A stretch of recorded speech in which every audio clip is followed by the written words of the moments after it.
اعوذ باللہ من الشیطان الرجیم بسم اللہ الرحمن الرحیم اللہم صلی علی سیدنا مولانا محمد وعلی آل سیدنا مولانا محمد وبارک وسلم۔ السلام علیکم ورحمۃ اللہ وبرکاتہ مغفرتہ۔ اللہ تعالیٰ کا بڑا احسان و کرم کہ ہمیں اشرف المخلوقات میں پیدا فرمایا، اور سب سے بڑا احسان یہ کہ آپ نے اپنے محبوب صلی اللہ علیہ وسلم، حضور اکرم صلی اللہ علیہ وسلم کی امت میں ہمیں پیدا فرمایا اور ان کا امتی بنایا۔ ہم سب کے لیے یہ بڑے فخر کی بات ہے کہ ہم اہل ایمان میں ہیں، اور اللہ تعالیٰ نے ہمیں اہل ایمان میں پیدا فرمایا اور اسلام کے ماننے والوں میں پیدا فرمایا، دین اسلام پر چلنے والوں میں پیدا فرمایا۔ یہ اتنا بڑا اللہ تعالیٰ کا احسان ہے کہ ہم اس کا جتنا شکر ادا کریں اتنا کم ہے، کیونکہ دنیا کے تمام مذہب میں سب سے بہترین مذہب جسے اللہ تعالیٰ نے پسند فرمایا اور جس پہ آپ صلی اللہ علیہ وسلم کو قائم فرمایا، اور آپ صلی اللہ علیہ وسلم کے ذریعے اس دین اسلام کو ہم تک پہنچایا، اور اس کے بعد فرمایا کہ اس کے بعد اب نہ کوئی نبی آئے گا، نہ ہی اب کوئی دین کو ہم پسند فرماتے ہیں سوائے دین اسلام کے۔ اور قرآن مجید میں خوشخبری دی آپ صلی اللہ علیہ وسلم کو، جب حج بیت اللہ کے لیے تشریف لے گئے، جب ایک وحی اتری، وحی نازل ہوئی، آیت کریمہ آئیں کہ ہم نے آپ کا دین آج مکمل کر دیا اور آپ کے لیے دین اسلام کو پسند فرمایا، تمام امت کے لیے دین اسلام کو مکمل کر دیا اور اسے پسند فرمایا۔ یعنی کہ دین اسلام آپ صلی اللہ علیہ وسلم کے ذریعے جو پہنچا ہے ہم تک، اسے اللہ تعالیٰ نے ہم تک پہنچایا ہے اور اسے اللہ تعالیٰ نے پسند بھی فرمایا۔ اب اللہ تعالیٰ نے اپنی کتاب قرآن مجید کو اپنے محبوب صلی اللہ علیہ وسلم پر نازل فرمایا، اور اس کے ذریعے دنیا میں حق اور ناحق یعنی جائز اور ناجائز میں فرق سمجھایا۔ قرآن مجید میں اللہ تعالیٰ خود فرماتا ہے، سورہ بقرہ آیت نمبر 185 کا مفہوم ہے۔ ہم سب سے پہلے قرآن مجید سے اس بات کو سمجھنے کی کوشش کریں گے کہ اللہ تعالیٰ سورہ بقرہ میں آیت نمبر 185 میں کیا فرما رہا ہے۔ قرآن لوگوں کے لیے ہدایت ہے، روشن دلیل یعنی کھلی نشانیاں لے کر آیا، حق اور ناحق یعنی جائز اور ناجائز میں فرق بتاتا ہے۔ قرآن مجید جو ہے حق اور ناحق میں فرق بتاتا ہے۔ اس آیت کریمہ سے یہ واضح ہو گیا کہ ہمارا دین جو نبی کریم صلی اللہ علیہ وسلم پر، ہمارے پیغمبر صلی اللہ علیہ وسلم کے ذریعے ہم تک پہنچا، اور اللہ تعالیٰ نے ان پر قرآن مجید کو نازل فرمایا، جو تمام انسانیت کے لیے ہدایت، رہنمائی یعنی روشن دلیل ہے، جو ہمیں صحیح غلط، اچھے برے میں فرق بتاتا ہے، کیا جائز ہے کیا ناجائز ہے، کیا حق ہے کیا ناحق ہے، کیا اچھا ہے کیا برا ہے۔ یہ سب باتیں ہمیں قرآن مجید کے ذریعے پتہ چلی، ایک زندگی جینے کا طریقہ پتہ چلا، جسے ہم کمپلیٹ کوڈ آف لائف بولتے ہیں۔ پوری زندگی بسر کرنے کا طریقہ اللہ تعالیٰ نے اپنے قرآن اور آپ صلی اللہ علیہ وسلم کی سنت مبارکہ اور حدیث مبارکہ کے ذریعے ہمیں تک پہنچائی اور ہمیں سمجھائی۔ اب معاشرے یعنی سوسائٹی میں بہت ساری برائیاں پھیلی تھیں، پہلے بھی بہت ساری برائیاں تھیں اور ابھی بھی ہمیں برائیاں دیکھنے کو ملتی ہیں۔ اللہ تعالیٰ نے قرآن اور اپنے نبی کے ذریعے اسے ختم فرمایا۔ اب وہ کس طرح سے فرمایا اور کیا کیا برائیاں مٹائی گئیں، اسے پہ ہمیں سمجھنا ہے، اس پہ بھی ہمیں دھیان دینا ہے اور اس سے ہمیں سیکھ حاصل کرنا ہے۔ جیسے دور جہالیت اس کو کہا جاتا ہے جب آپ صلی اللہ علیہ وسلم تشریف نہیں لائے اس دنیا میں اور نبوت کا اعلان نہیں ہوا۔ نبوت کے اعلان کے پہلے پہلے اسے دور جہالیت کہا جاتا ہے۔ عرب ممالک میں بھی اور مکہ مدینہ میں بھی شراب جیسی چیزیں عام تھیں۔ آج بھی ہم کئی ملکوں میں، کئی شہروں میں، کئی خاندانوں میں دیکھتے ہیں کہ شراب کو بہت اچھا سمجھا جاتا ہے۔ تو اس وقت بھی آپ صلی اللہ علیہ وسلم کی نبوت کے زمانے سے پہلے شراب وہاں پر عام تھی، اور کئی خاندانوں میں جو دین سے دور ہیں یا جنہیں ایمان کی دولت نہیں ملی، ان لوگوں میں، ان قصبوں میں، ان ملکوں میں آج بھی ہم شراب کو عام دیکھتے ہیں، ایسی اس وقت بھی شراب مکہ مدینہ میں بھی عام تھی، مطلب وہ بہت سبھی لوگ اس کو پیتے تھے، شراب کو اس کا استعمال کرتے تھے، شراب کو بہت اچھا مانا جاتا تھا، ایک اسٹیٹس سمبل تھی شراب۔ آس پاس کے علاقوں میں بھی شراب بہت شان و شوکت سے پی جاتی تھی۔ آپ صلی اللہ علیہ وسلم نے قرآن مجید میں حکم آنے کے ساتھ ساتھ دھیرے دھیرے شراب کو حرام کر دیا، مطلب حرام قرار دیا گیا، جیسے جیسے اللہ تعالیٰ کا حکم آتا گیا ویسے ویسے شراب کی ممانعت آتی گئی۔ پہلے شروع میں یہ فرمایا گیا کہ شراب اچھی چیز نہیں ہے، شراب پی کر مسجد میں نہ آئے، پھر دھیرے دھیرے شراب کی برائیاں بتائی گئیں، اور ایک دن آپ صلی اللہ علیہ وسلم نے فرما دیا کہ شراب اب حرام کر دی گئی ہے نا، الحمدللہ۔ مطلب یہ کتنی اچھی بات ہے کہ شراب جیسی بری چیز کو سب سے پہلے اس معاشرے سے مٹانے کی، اس سوسائٹی سے مٹانے کی کوشش دین اسلام نے کی، اس کی برائیاں بتائی، اور یہ آپ صلی اللہ علیہ وسلم کے چاہنے والے ان کے صحابہ اکرام کی بھی خوبی دیکھیے کہ جن لوگوں نے دین اسلام کو قبول کیا انہوں نے اپنے گھروں سے شراب اس طرح سے ڈھول دی، اس طرح سے بہائی، اس طرح سے پھینک دی کہ لوگ فرماتے ہیں کہ اس کی نالیاں بہہ گئیں، مطلب اس کا ایک بڑی مقدار میں روڈ پر وہ بہہ گئی۔ لوگوں نے اسی دن شراب، جو پرانی سے پرانی شراب جس کو بہت اچھا مانتے تھے، اس کو بہا دی، اس کو ہاتھ لگانا بھی چھوڑ دیا، اور معاشرے کی یہ سب سے بڑی خرابی کو نبی کریم صلی اللہ علیہ وسلم نے ختم فرمایا۔ اس طرح سے شراب کو ہماری سوسائٹی سے ہمارے مذہب نے دور فرمایا اور اسے برا فرمایا، اس کی برائیاں بتائی۔ کسی بھی سوسائٹی میں تمام گناہوں یا جرم کی وجہ شراب کو مانا جاتا ہے، یہ آپ ریسرچ کر کے دیکھ لیں یا ریسرچ کا ریزلٹس پڑھ لیں۔ شراب خوری، شراب پینے والا انسان سب سے زیادہ مجرم، سب سے زیادہ جرم کرنے والا، سب سے زیادہ برائیوں سے جڑا ہوا، برائیوں میں لگا ہوا پایا جاتا ہے۔ سب سے زیادہ اسی کو دیکھا جاتا ہے کہ جو شراب کا عادی ہوتا ہے وہ سب سے زیادہ برائیوں میں مشغول ہوتا ہے، سب سے زیادہ اس کے کردار میں برائیاں نظر آتی ہیں۔ اس لیے سب سے پہلے ایمان والوں نے اسے چھوڑا۔ پھر سوسائٹی کی دوسری بڑی خرابی، لڑکیوں کو پیدا ہوتے ہی مار دیا جاتا تھا، استغفر اللہ، لڑکیوں کو معاشرے میں، سوسائٹی میں پیدا ہوتے ہی مار دیا جاتا تھا، دفن کر دیا جاتا تھا، زندہ گاڑ دیا جاتا تھا۔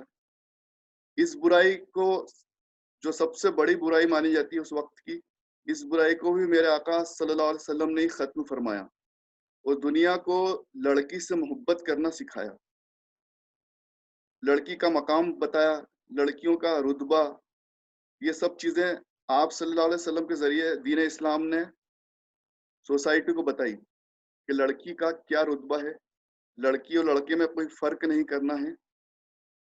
آپ نے اپنی بیٹی حضرت فاطمہ رضی اللہ عنہا کے لیے فرمایا، فاطمہ میرے جگر کا ٹکڑا ہے۔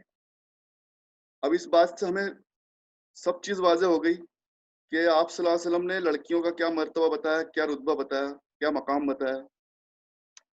آپ صلی اللہ علیہ وسلم جب کسی سفر پہ جاتے تو سب سے پہلے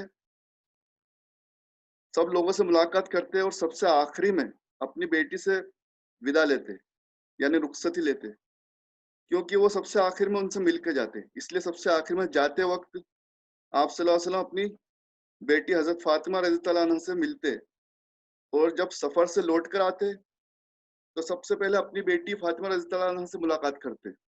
سبحان اللہ، مطلب جاتے وقت سب سے آخر میں اپنی بیٹی سے ملتے اور آتے وقت سب سے پہلے اپنی بیٹی سے ملاقات کرتے۔ اس سے بھی پتہ چلا کہ آپ صلی اللہ علیہ وسلم بیٹیوں سے کتنی محبت اور کتنا مرتبہ رکھنا چاہیے، ان کا کتنا خیال رکھنا چاہیے۔ یہ بات سوسائٹی کو، معاشرے کو سب سے بہترین پیغام نبی کریم صلی اللہ علیہ وسلم کی زندگی مبارکہ سے ہم دے سکتے ہیں، ہم سمجھ سکتے ہیں اور اس کو پہنچا سکتے ہیں۔ جب بھی وہ آپ صلی اللہ علیہ وسلم ان سے ملتے تو ان کا استقبال کرتے، جب کبھی وہ ان کے گھر آتی، شادی کے بعد آپ صلی اللہ علیہ وسلم سے ملنے ان کے گھر آتی، ان کے حجرہ مبارک میں آتی، تو آپ صلی اللہ علیہ وسلم ان کے استقبال میں کھڑے ہو جاتے اور اپنی کملی کو بچھا دیتے۔ سبحان اللہ۔ آپ صلی اللہ علیہ وسلم نے بتایا کہ بیٹی کی عزت کس طرح سے کی جاتی ہے، انہوں نے دور جہالیت کی اس برائی کو بھی ختم کیا۔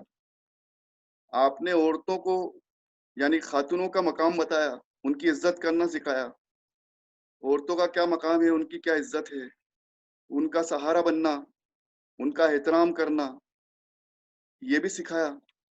اور ایک خاتون یعنی کہ اس کے خاتون کے ایک عورت کے جو روپ ہیں، بیٹی، ماں، سب کی عزت سکھائی، سب کا مرتبہ بتایا۔ بیٹی کے روپ میں اس کی عزت سکھائی، ماں کے روپ میں اس کی عزت سکھائی، ماں کے روپ میں کہا کہ ماں کے قدموں میں جنت ہے، ماں کے قدموں میں جنت ہے، سبحان اللہ۔ پھر اپنی بیویوں کے حقوق بتائے، بیویوں کا مرتبہ بتایا۔ یہ سب باتیں سماج سدھار اور نیتک شکشا کی سب سے بڑی مثال ہیں۔ سماج سدھار، سوشل ریفارم اور سماج کی برائیوں کو کیسے دور کیا گیا اور کس طرح سے نیتک شکشا جسے ہم بولتے ہیں اور مورل ویلیوز کو کیسے امپورٹنس دیا گیا، یہ سب آپ صلی اللہ علیہ وسلم کی زندگی مبارکہ کو ہم جب پڑھتے ہیں اور سنتے ہیں اور سمجھتے ہیں تو ہمیں پتہ چلتا ہے کہ ہمارے دین میں کتنی خوبیاں ہیں، آپ صلی اللہ علیہ وسلم کی زندگی میں کتنی خوبیاں تھیں، انہوں نے کیا کیا پیغام، کیا کیا میسیج بھیجے ہیں۔ اب یہ بات ہمیں سمجھنے کی ضرورت ہے، ہمیں پڑھنے کی ضرورت ہے اور ہمیں دوسروں تک پہنچانے کی ضرورت ہے، کیونکہ ہمارا دین، ہمارا جو مذہب ہے وہ سب سے بہترین مذہب ہے، سب سے بہترین دین ہے اور سب سے بہترین باتیں اس دین میں سکھائی گئی ہیں۔ بس ضرورت یہ ہے کہ ہم اپنے دین کو سمجھیں اور دوسروں تک اسے پہنچائیں۔ اب اس وقت کی ایک اور سب سے بڑی خرابی تھی، غلاموں پر ظلم کیا جاتا تھا، انسانوں کو غلام بنایا جاتا تھا، ان کو خریدا جاتا تھا، ان کی خرید و فروخت کی جاتی تھی، ان کے بازار لگتے تھے۔ استغفر اللہ، انسانوں پر کتنا بڑا ظلم کیا جاتا تھا، ان کے ساتھ ناانصافی کی جاتی تھی۔ آپ صلی اللہ علیہ وسلم نے غلاموں سے محبت اور برابری کی جو مثال پیش کی، وہ کسی اور مذہب میں دیکھنے اور سننے یا پڑھنے کو نہیں ملتی۔ کسی انسان نے آج تک وہ اس طرح سے پیش نہیں کی جو آپ صلی اللہ علیہ وسلم نے غلاموں کے ساتھ اخلاص اور محبت کر کے دکھائی۔ آپ نے غلامی پرتھا کو ختم کرنے میں سب سے اہم کردار نبھایا، یعنی غلامی کا جو سسٹم تھا اس کو ختم کرنے کے لیے سب سے زیادہ محنت کی۔ ایسا فرماتے ہیں کہ سب سے زیادہ غلاموں کو آزاد کرانے میں آپ صلی اللہ علیہ وسلم کا سب سے بڑا یوگدان یعنی کہ ان کا ہاتھ رہا، ان کے ذریعے بہت سارے غلاموں کو آزاد کرایا گیا۔ ان کو برابری کا حق دینے میں اور عزت بخشنے میں بھی اس سے بہتر مثال کیا ہو سکتی ہے کہ آپ صلی اللہ علیہ وسلم حضرت بلال رضی اللہ تعالیٰ عنہ کے ساتھ ہمیشہ محبت اور شفقت سے پیش آئے۔ اب یہ سب سے بڑی مثال اور سب سے بڑا پروف یا ایویڈینس ہے کہ آپ صلی اللہ علیہ وسلم نے غلاموں کے ساتھ کیسا ویوہار کیا، کیسا ان کے ساتھ ان کے معاملات رہے، ہے نا، کیسے ان کے ساتھ پیش آتے تھے۔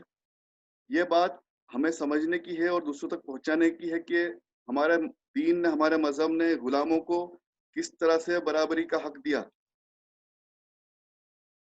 ہم آپ صلی اللہ علیہ وسلم نے جو حضرت بلال رضی اللہ تعالیٰ عنہ، جو پہلے حضرت بلال حبشی کے نام سے جانے جاتے تھے اور غلام تھے، ان کو آپ صلی اللہ علیہ وسلم نے آزاد کرایا، خود نے حکم دیا۔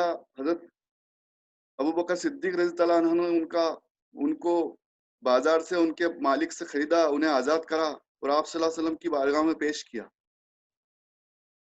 آپ صلی اللہ علیہ وسلم سے حضرت بلال رضی اللہ عنہ بہت محبت کیا کرتے تھے اور آپ صلی اللہ علیہ وسلم بھی ان سے بہت محبت اور شفقت سے پیش آتے۔ جب فتح مکہ ہوئی اس وقت بھی اور مدینہ منورہ کی زندگی میں بھی ہمیشہ آپ صلی اللہ علیہ وسلم نے ان کو اپنے ساتھ رکھا، اور اذان کے لیے سب سے زیادہ جو سب سے پہلے موقع دیا گیا وہ آپ صلی اللہ علیہ وسلم کے ذریعے حضرت بلال حبشی رضی اللہ عنہ کو ہی کہا گیا، انہیں یہ شرف بخشا گیا۔ مدینہ منورہ میں بھی ہمیشہ حضرت بلال اذان دیا کرتے تھے، اور جب فتح مکہ ہوا تو مکہ پہ بھی سب سے پہلے آپ صلی اللہ علیہ وسلم نے حضرت بلال کو یہ اعزاز فرمایا کہ آپ اذان دیں۔ سبحان اللہ، مطلب اس سے بڑا پروف اور اس سے بڑا ایویڈنس کیا ہو سکتا ہے کہ ایک غلام کو یہ اعزاز دیا گیا۔ تمام صحابہ اکرام وہاں موجود تھے، لیکن آپ صلی اللہ علیہ وسلم نے حضرت بلال کو اس لیے بولا کہ ان کو یہ اعزاز، یہ عزت بخشی جائے۔ تو یہ سمجھنے اور سیکھنے اور دیکھنے والی بات ہے، غور کرنے والی بات ہے کہ ہمارے دین نے غلام کو کتنی عزت بخشی. ہم رائٹ ٹو ایکولیٹی کی بات کرتے ہیں، سب سے برابری کا درجہ، سب سے زیادہ برابری کا درجہ دین اسلام میں ہے. سب سے زیادہ برابری ہمیں دین اسلام نے سکھائی. کتنا خوبصورت مذہب ہمارا ہے، کتنے بہترین نبی ہمارے ہیں جنہوں نے ہمیں کمپلیٹ کوڈ آف لائف سکھایا. آپ صلی اللہ علیہ وسلم نے ہمیشہ خوش اخلاقی کا پیغام دیا اور ہمیشہ یہ فرمایا کہ تم میں سب سے بہترین لوگ وہ ہیں، تم میں سب سے بہترین لوگ وہ ہیں جن کے اخلاق سب سے بہتر ہیں. تم میں سب سے بہترین لوگ وہ ہیں جن کے اخلاق سب سے بہتر ہیں. یعنی کہ مینرز پہ سب سے زیادہ دھیان دیا گیا، مینرز پہ سب سے زیادہ دھیان دیا گیا. ہمیں بھی اس پہ سب سے زیادہ دھیان دینا چاہیے. ہمارے اخلاق اگر اچھے ہوں گے تو لوگ ہم سے متاثر ہوں گے، ہمارے کانٹیکٹ میں جو لوگ آئیں گے وہ ہم سے متاثر ہوں گے، وہ ہم سے خوش ہوں گے، ہم سے امپریس ہوں گے تو ہمارے دین کو اپنائیں گے. اس لیے آپ صلی اللہ علیہ وسلم نے فرمایا کہ تم میں سب سے بہتر لوگ وہ ہیں جن کے اخلاق سب سے بہتر ہیں، اور ان میں سب سے بہتر میں ہوں. آپ صلی اللہ علیہ وسلم نے اور واضح طور پہ فرمایا کہ جو اپنے گھر والوں کے حق میں بہتر ہیں، جو اپنے رشتہ داروں کے حق میں بہتر ہیں، اور ان میں سب سے بہتر میں ہوں. یعنی کہ آپ صلی اللہ علیہ وسلم نے خود فرمایا کہ میں سب سے بہتر اخلاق مینرز رکھنے والا ہوں، اور تم میں اس معاملے میں سب سے بہتر میں ہوں. اس بات کو واضح کر دیا. اب اس بات کی گواہی آپ صلی اللہ علیہ وسلم نے تو خود دی اور قرآن مجید نے بھی دی. قرآن مجید میں بھی آیت کریمہ نازل ہوئی اور اللہ تعالیٰ نے فرمایا اے نبی ہم نے تمہیں اخلاق کے سب سے اونچے مقام پر پہنچا دیا. سبحان اللہ. کیا فرمایا؟ اے نبی ہم نے تمہیں اخلاق کے سب سے اونچے مقام پر پہنچا دیا. اللہ تعالیٰ خود فرما رہا ہے قرآن مجید میں. کیا فرما رہا ہے؟ یہ نبی ہم نے تمہیں اخلاق کے سب سے اونچے مقام پر پہنچا دیا. مطلب آپ سے بہتر اخلاق، آپ سے بہتر مینرز اب دنیا میں کسی کے نہیں. اور جب ہم ریسرچ کرتے ہیں تو بیسٹ پرسنالٹی میں بھی سب سے پہلے آپ صلی اللہ علیہ وسلم ہی ملتے ہیں ہمیں دیکھنے کو، پڑھنے کو. جب بھی آپ دیکھیں گے یا پڑھیں گے تو آپ صلی اللہ علیہ وسلم سے بہتر پرسنالٹی نہ تو اس دنیا میں آج تک آئی نہ کبھی آئے گی. یعنی ہمارا دین ہمیں تہذیب اور اخلاق، انصاف، یہ سب چیزیں سکھا رہا ہے. ہمارا دین ہمیں تہذیب سکھا رہا ہے، اخلاق سکھا رہا ہے، انصاف سکھا رہا ہے. نبی کریم صلی اللہ علیہ وسلم نے فرمایا، صحیح بخاری کی حدیث ہے، لوگوں کو سلام کرو، لوگوں کو سلام کرو اور کھانا کھلاؤ. کتنی بہترین حدیث صحیح بخاری کی، کتنی بہترین حدیث ہے صحیح بخاری کی. صحیح بخاری کی حدیث ہے، نبی کریم صلی اللہ علیہ وسلم نے فرمایا لوگوں کو سلام کرو اور کھانا کھلاؤ. اب اس بات پہ ہمیں دھیان دینا ہے. اس سے اچھا میسج کسی دھرم میں، کسی مذہب میں، کسی دین میں آج تک نہیں آیا. لوگوں کو سلام کرو اور کھانا کھلاؤ، اس کے آگے اور کتنی اچھی بات لکھی ہے اسے سمجھنا ہے. جنہیں تم جانتے ہو انہیں بھی اور جنہیں تم نہیں جانتے انہیں بھی. سبحان اللہ، اللہ اکبر. مطلب حضور صلی اللہ علیہ وسلم ہمیں کیا سکھا رہے ہیں؟ صحیح بخاری کی حدیث ہے کہ لوگوں کو سلام کرو، یعنی کہ سلام کو عام کرو. اب سلام کیا ہے؟ ہم لوگوں کو اللہ سے ان کے لیے دعا کرتے ہیں. سلام کے ذریعے اللہ تعالیٰ سے ان کے لیے دعا کی جاتی ہے. مطلب ہمارا مذہب ہمیں سکھا رہا ہے کہ اپنے جاننے والوں کے لیے بھی دعا کرو، جن کو تم نہیں جانتے ان کے لیے بھی دعا کرو. کتنا بہترین مذہب ہے، کتنی خوبصورت چیزیں ہمیں سکھا رہا ہے. سلام کو عام کرو اور کھانا کھلاؤ، ہے نا. کھانا کھلاؤ مطلب کہ ایک دوسرے کی مددگار بنو. اب انسان کو سب سے بیسک نیڈ کیا ہے اس دنیا میں؟ فوڈس. سب سے بیسک نیڈ، سب سے پہلی نیڈ، سب سے پہلی ضرورت ایک انسان کو زندہ رہنے کے لیے، چاہے اس کے پاس مکان نہ ہو، دکان نہ ہو، کپڑے بھی نہ ہو، تو بھی وہ زندہ رہ لے گا. لیکن فوڈ، کھانا